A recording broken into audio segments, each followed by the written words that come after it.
ورحمۃ اللہ وبرکاتہ۔ حضرت عمر رضی اللہ تعالیٰ عنہ کا قیمتی جملہ ہے۔ رشتے چلانے کے حوالے سے ایک شخص آیا، بلکہ ایک صحابی ہوگا، تو آیا، کہا کہ حضرت گھر میں میرے گھر میں میری نہیں بنتی۔ تو حضرت نے پوچھا کہ کیا وجہ کیا ہے؟ کہا کہ وہ آگے سے بولتی ہے۔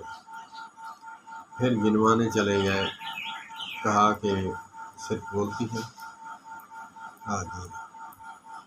کہا کہ بتاؤ کہ تمہارا کھانا پکاتی ہے، کپڑے دھوتی ہے، اور آپ کے بچوں کو کھانا کھلاتی ہے، بچوں کو نہلاتی ہے، دھلاتی ہے، گھر کے کام کاج کرتی ہے، عزت کی حفاظت کرتی ہے، تیرے گھر کی حفاظت کرتی ہے، ساری چیزوں پہ یس یس کرتا گیا۔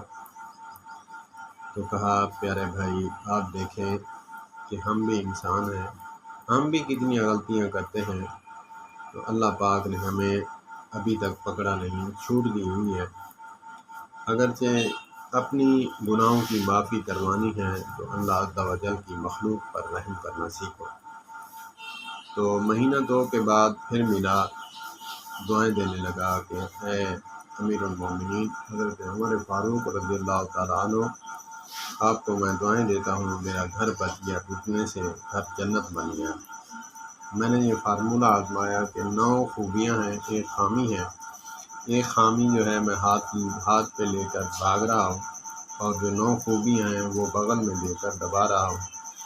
تو میں نے ان کو سوچنے کے بعد، غور و فکر کرنے کے بعد میرا گھر جنت بن گیا۔ والسلام علیکم ورحمۃ اللہ وبرکاتہ۔